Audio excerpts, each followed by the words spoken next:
Hey beautiful people, welcome back to My Black of the Berry. I'm Nikki and thank you for joining me today. I really appreciate it. You could have been anywhere else on this big wide world of YouTube, but you chose to be with me, so I appreciate you for that. Before we go into today's video, don't forget to like this video. I'm sure you're gonna like, I'm actually positively sure that you're gonna like it, but make sure you like the video, comment, and tell somebody that knows somebody that knows somebody else. And if you are not or have not done this yet, I need you to subscribe immediately, please.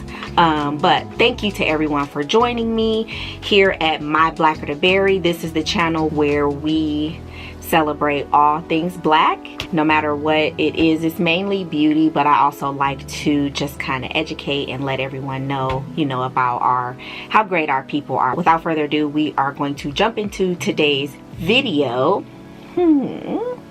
As you can tell from the title, today we're going to get off into this category of my top 5 black male actors of the 90s. Don't try to drag me in the comments. Don't try to come for me in the comments, all that or whatever. This is my top 5 based on my experience with film and television, but this is just my thoughts at the time that I was a kid at my age in the 90s. Okay, so here we go. So I did kind of do my research and I wrote some notes down, so I will be reading from the notes. If you see me look down occasionally, that's what I'm doing. I'm reading from my notes because I really wanted to come prepared. I'm gonna start with 5 and then go backwards. Okay, so from 5, 4, 3, 2, 1, and then at the end I also have 2 honorable mentions that I will kind of get into, but it won't be long, I promise you. I'm gonna get in, get out. Number 5 on my list of top 5 black actors in the 90s. That's a mouthful. Will Smith. Okay, hear me out. Hear me out. I know a lot of you are probably thinking, Will, why Will? Like, he was considered a mainstream rapper, the Fresh Prince of Bel-Air. And right after, like, towards the last couple of seasons of the Fresh Prince of Bel-Air, Will Smith started getting into making movies, and he immediately was in box office hits from the gate. So right after the last couple of seasons in Fresh Prince of Bel-Air, he went on to star in Bad Boys. So Bad Boys, of course, is with Martin Lawrence, and it came out in 1995. And once he did Bad Boys, he gave us Independence Day in 1996.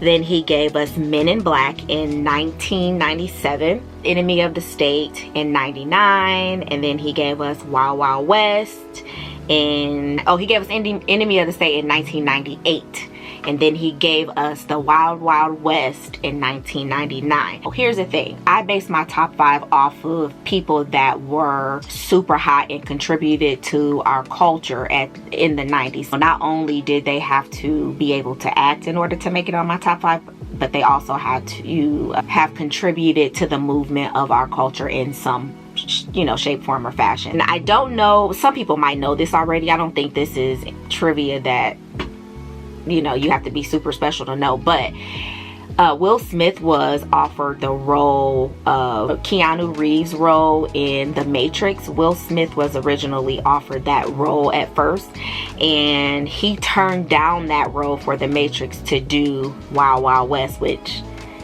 I think The Matrix was better than Wild Wild West, but whatever. It was a mainstream movie. And then also another reason why Will Smith made it to my top 5 is because he in the 90s, well, the mid to late 90s, he was the #1 box office. He was bringing in billions and billions per movie, not just nationally but internationally as well. So he kind of crossed over really fast, and I think that is largely in part to the mainstream rapping that he did. I think he gained a lot of fans at that time. Number 4, and you guys have to remember that these are people that I grew up watching who are legends, like, in my eyes. Okay, with number 4, I have Martin Lawrence. Okay, And I think that there are others of me out there who would say you can't mention the 90s without mentioning Martin Lawrence. That's just my opinion. I can't think of the 90s and not think of Martin Lawrence. And here's why. He contributed to not just our culture, but he also contributed to comedy, right? The 90s was big for that kind of raw, insensitive comedy, and Martin Lawrence was the host of what is like known as a legendary show for comedians, the Def Comedy Jam. He did Do the Right Thing. Like this is the Martin that's fresh off of Do the Right Thing. And he was casted as Bilal in House Party. Everybody know Dragon Breath Bilal. He did House Party 2, and then he was also beside Eddie Murphy in Boomerang in '92. You So Crazy. That was his comedic tour that he has been well known for. And then he did Bad Boys with Will Smith in '95, and they were not the original lead actors that they initially had in mind for Bad Boys. They had actually two of our Caucasian friends set to be casted in that movie, but once the role got offered to him, he found some way to convince them to have Will Smith as Mike Lowry. That's just a little fun fact. Then he also gave us A Thin Line Between Love and Hate with Regina King and with Miss Lynn Whitfield, and rest her soul, Della Reese. Bobby Brown was in A Thin Line Between Love and Hate. Then he gave us Nothing to Lose in '97, and he gave us The Great Life. I think that's one of like the best comedic films ever. I just didn't expect Eddie Murphy and Martin Lawrence to be paired together like that, and then to be that funny and have that much chemistry. I just thought it was super dope. What you looking at, Ray? Just what the fuck you looking at, Ray? You know, I noticed that, you and, Mr. Wilkins been mighty friendly lately. What, y'all gonna be a new couple or something? Kiss my ass, Ray. Okay? Mr. Wilkins just an old man that like to talk. That's all that is, Ray. That's all that is. Oh, yeah, you old like to talk. Well, I'm the one that I like to talk to. What you want to talk about, Ray? Huh? What you want to talk about? Nigga, I want to talk about the plan you've been working on. I ain't working on no plan, Ray. I know you. And I know when you got something brewing. I know it. What I got brewing? I got brewing, Ray? You tell me. You done lost your damn mind, Ray. That's what you done did, Ray. I don't care what you believe. I don't care what you believe, eh? Because I know you got something up your sleeve, nigga. Nigga, I'm gonna stay up arguing with you all night. You cutting into my sleeping time. Okay, kiss my ass and good night. Go to sleep, nigga. Yeah. I hope it's the long one. Yeah. Why you talking to me go to sleep? Good night. I'm gonna go to sleep. Good night, Ray. Why'd you go to sleep? Why I can't just sit here and look at your ass and wonder what you got up your sleeve? Yeah, I got something brewing. I got an ass whooping brewing for you, Ray, if you don't stop fucking with me. Oh, is that right? That's right, Ray. All right. Sleep tight, nigga. Yeah, fuck you too. Yeah, I hope your ass pissed to bed with that weak ass bladder. Yeah, well, if I do, and then I put the sheets on you. How you like that? Blue Streak in '99, and then of course he gave us the iconic that show ran from '92 to '97, in which he won like 2 NAACP awards for Best Leading Actor or Outstanding Leading Actor. But then also, like I said, he also gave us Def Comedy Jam, where he hosted like the first 2 seasons. So I think he hosted in '92 and then he hosted in '93. You go, girl. You so crazy. Okay, so number 3.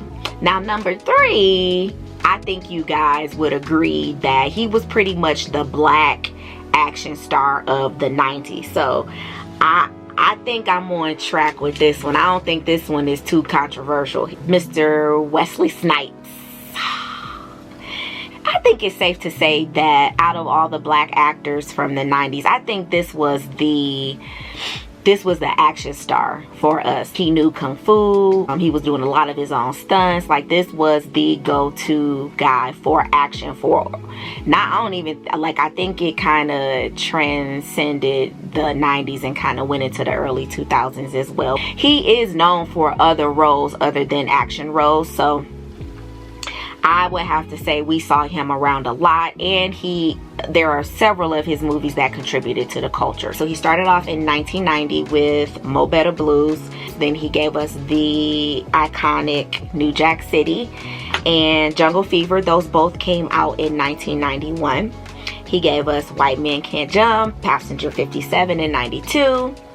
Then Boiling Point, Demolition Man in 93, and then he gave us Sugar Hill, Money Train, Waiting to Exhale, U.S. Marshal, Blade. That's a lot. Several of those movies he did within the same year, so that just goes to show how prevalent he was in the 90s and how hot he was in the 90s. And I do actually recollect he was a sex symbol for a lot of women in the 90s. I think that's up for debate, but whatever. Top two, I think you guys would agree, we have Mr. Funny Man himself. We have Eddie Murphy. His career was great in the 80s. So in the 80s, he was already coming off of movies like Trading Places, Beverly Hills Cop 1 and 2, and The Golden Child. So then he starts to write, he starts to produce and even direct his own movies. He gave us Coming to America. He gave us Harlem Nights. He gave us Another 48 Hours. All of these are box office hits, by the way. We got Boomerang, Distinguished Gentleman. Beverly Hills Cop 3 was more mainstream, not necessarily for the culture. We got Vampire in Brooklyn with Angela Bassett, Alan Payne, John Witherspoon, Kadeem Hardison, Nutty Professor in 96, Jada Pinkett Smith. I think Dave Chappelle was even in that movie. Yeah, Dave Chappelle was in there too. Mulan, Dr. Dolittle, Holy Man. Those all came out in the same year of 98. And then the great movie Life. So he stood next to Martin Lawrence, and the pair were a hilarious hit in Life. And then he also gave us Bowfinger in 99. And Life, he was a part of that writing and a part of that producing. But I love how Life had, some greats in there. Bernie Mac, Guy Torry was in there. Bokeem, I can't think of his name. Can't get right. Him. Anthony Anderson was in there. My number one guy. I don't think this is unexpected, but I'm going to have to give my number one spot to Mr. Denzel Washington.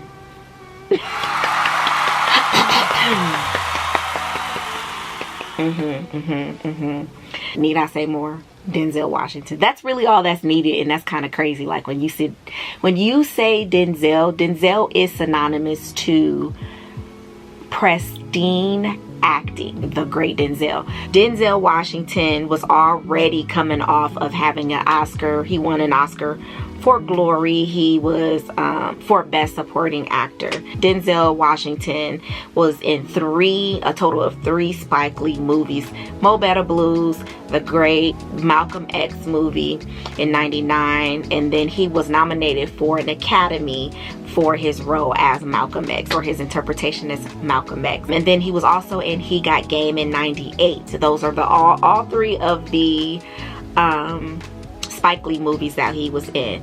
In between all of that, he gave us Philadelphia in 93, where he played the attorney of a man who had AIDS. He gave us The Pelican Brief, where he acted with Julia Roberts. He did Crimson Tide with Gene Hackman, and he did that in 95. Then he did The Much Ado About Nothing. But then we've got Courage Under Fire, The Preacher's Wife with Whitney Houston, Fallen, The Hurricane, and The Bone Collector. But his acting kind of trend, like you have to kind of go back into the 80s as well, because he did towards those late 80s he did a lot of acting. Here are my 2 honorable mentions. So the first honorable mention that I have to say was very instrumental in, especially like in the late 90s for my age group or my generation, is Chris Tucker. Chris Tucker gave us nothing but cultural hits, Friday being like the #1 contributing movie to, like, that movie, one of the movies that is a part of our culture the most, is up there. Like, I don't know anybody that has not seen Friday at all. Chris Tucker also gave us House Party 3, Panther, Dead Presidents. Dead Presidents to me was like a different type of a role for him, but I think he did really, really good. He gave us Fifth Element, Money Talks. He gave us Rush Hour. Like, Rush Hour was like huge. Everybody and their mom was talking about Rush Hour internationally and nationally. Now, this next honorable mention I'm going to mention, I don't think that you would necessarily expect me to say this, but this guy kind of literally came out of nowhere just as much as he's coming out of nowhere on my honorable mention. Tupac Shakur. But when you say 90s, you think of what the one of the most influential artists of that time was Tupac. Even today, like, Tupac was too ahead of his time. Yes, I gave my honorable mention to Tupac. Tupac has contributed juice, and who has not heard about or seen Mr. Bishop? We got Poetic Justice. Poetic Justice is a classic. There is no one who has not heard of Poetic Justice. Gang related, Nothing But Trouble, and he gave us Bullets. I just feel like just Juice, Poetic Justice, Above the Rim, I feel like just those movies alone has contributed to the culture. I hope you enjoyed this video. Please don't hesitate to watch other videos, and then before you go, don't forget to subscribe, like, comment, and tell somebody that knows somebody that knows somebody about Blacker the Berry. My name is Nikki, and you guys, please be kind to one another.